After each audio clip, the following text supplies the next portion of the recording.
রাফাকে হামাসের সর্বশেষ শক্ত ঘাঁটি দাবি করে সেখানে অভিযান চালাচ্ছে ইসরায়েলি বাহিনী। তবে এটি এখন স্পষ্ট যে ভবিষ্যতে দীর্ঘ সময়ের জন্য গাজা উপত্যকায় শক্তিশালী একটি গোষ্ঠী হয়ে উঠেছে হামাস। আর হামাসের সাথে কাঁধে কাঁধ মিলিয়ে লড়াই করে যাচ্ছে ফিলিস্তিনের প্রতিরোধ গোষ্ঠীগুলো। এখনও গাজার বিভিন্ন প্রান্তে ইসরায়েলি বাহিনীর সাথে প্রতিরোধ যোদ্ধাদের তুমুল লড়াই চলছে। প্রেস টিভির প্রতিবেদন থেকে জানা যায়, 12 মে আল কাসাম ব্রিগেড আল কুদস ব্রিগেডের সাথে একটি যৌথ অভিযানে আল জাইতুনের রুট 10 এলাকায় ইসরায়েলি বাহিনীকে হামলা করে তারা। এছাড়া জাবালিয়া ক্যাম্প এলাকায় আল কাসাম ব্রিগেড ইসরায়েলি সামরিক বাহিনীর সাথে সরাসরি সংঘর্ষে লিপ্ত হয়।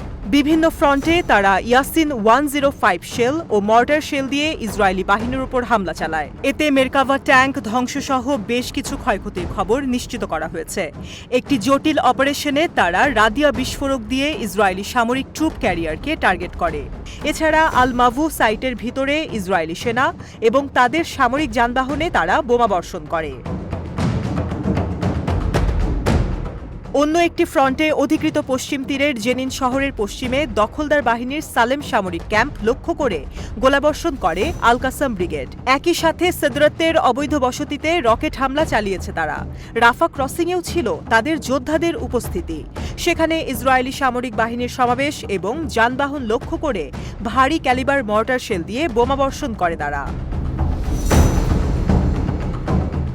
এদিন আল কুদস ব্রিগেড হাসান আল বান্না মসজিদ এবং গাজা বিশ্ববিদ্যালয়ের আশেপাশে আল জাইতুন এলাকায় ইসরায়েলি সেনা এবং তাদের সামরিক যানবাহনে হামলা চালায়। হামলায় মর্টার শেল এবং 107 টাইপের গাইডেড রকেট ব্যবহার করা হয়। এছাড়া রেইম সাইটের পাশে ইসরায়েলি সেনাদের কমান্ড সদর দফতরে বোমা হামলা করেছে তারা। এদিন জাবালিয়া ক্যাম্পেও বেশ কিছু সফল হামলা চালিয়েছে আল কুদস ব্রিগেড। সেখানে তারা machine gun, anti tank missile এবং মর্টার শেল ব্যবহার করে ইহুদি বাহিনীর সাথে ভয়ঙ্কর সংঘর্ষে লিপ্ত হয়। এতে তারা শত্রু বাহিনীর ক্ষয়ক্ষতির কথাও নিশ্চিত করেছে।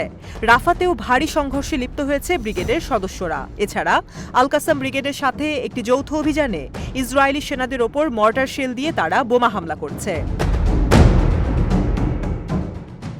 এদিন শহীদ ওমর আল কাসিম বাহিনী স্বল্প পাল্লার 107 রকেটের সাহায্যে রাফা শহরের আল শৌকার বিমানবন্দর এবং জালাতা এলাকায় ইসরায়েলি বাহিনীর ওপর হামলা চালায়।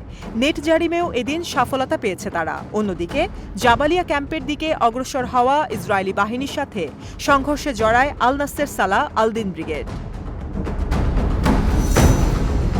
থেমে থাকেনি হিজবুল্লাহ।